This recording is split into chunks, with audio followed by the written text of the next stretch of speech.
So, considering that these are the same kind of era of weirdos, I don't think this is particularly surprising. But again, as this story develops, we're going to see what number one Spotify does and how Joe Rogan handles this.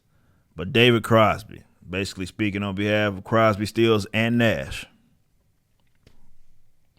says this: "We support Neil and we agree with him that there is dangerous disinformation being aired on Spotify's Joe Rogan podcast. While we always value alternate points of view," no, you don't.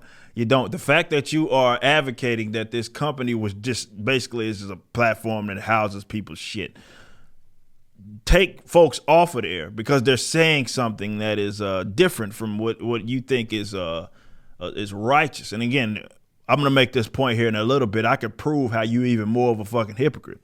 But he says, knowingly spread disinformation during the global pandemic has deadly consequences. Okay.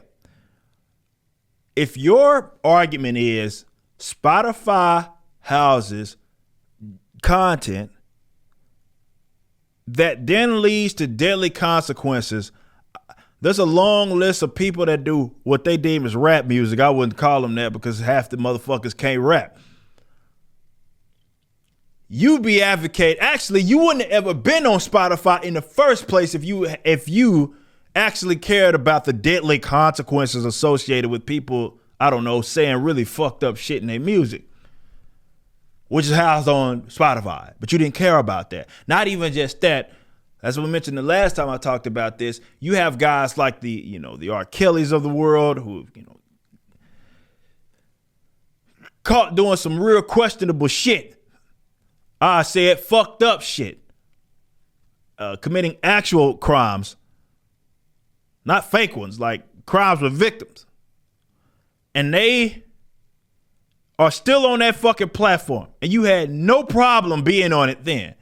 But the minute some guy has a couple of dudes on his show who aren't anti-vax, by the way, it's just that they have a different position on what the general consistency is for the government and their narrative. You don't want to be on there, and now all of a sudden you care about deadly consequences? Come on, bro. We know that ain't got nothing to do with that. And this is why I've told y'all, these deranged authoritarian leftists do not care about being hypocrites, and they don't care about contradicting anything it is that they have done before. They don't care about that.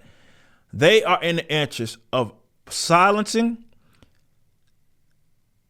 and defeating who they deem, even though I wouldn't say Joe Rogan isn't a leftist, but who they deem as their ideological and political enemies. They just want to punish them. That's it. Until real action is taken to show that a concern for humanity must be balanced with commerce, we don't want our music or the music we made together to be on the same platform. Again, this is all because of a guy that gets high and talks about fighting, has some conversations with folks about jabs, particularly and more specifically the COVID-19 jab. I do think if this continues, which I don't know if it will, like maybe it's just the old cats that are the ones that are going to be doing this.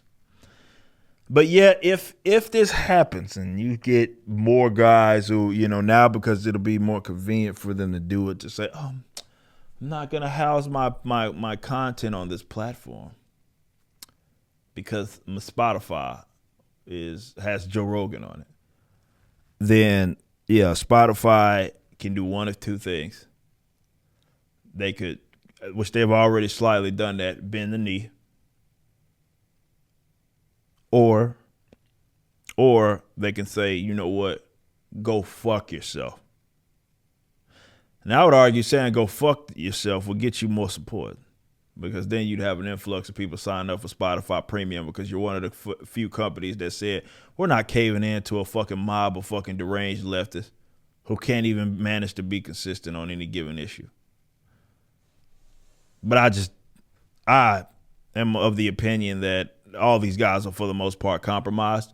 So I'm not going to be surprised when some mega corporate entity says, yeah, we'll do whatever the authoritarian left wants us to do. I'm not going to be surprised if they do that. And I don't think you should be either. You just listened to a clip from my podcast, For Canon's Sake, which is live throughout the week at 12 p.m. Central on youtube.com/YoungRipper59 and odyssey.com/@YoungRipper59. Be sure to check out my website, ericdjuly.com, so you can stay up to date with everything it is that I'm doing. You can also become a member and get access to a bunch of cool perks and exclusive content, which includes a social media hub where you can interact with myself and other members. It even has an app that you can get, which is now live in the Google and Apple stores.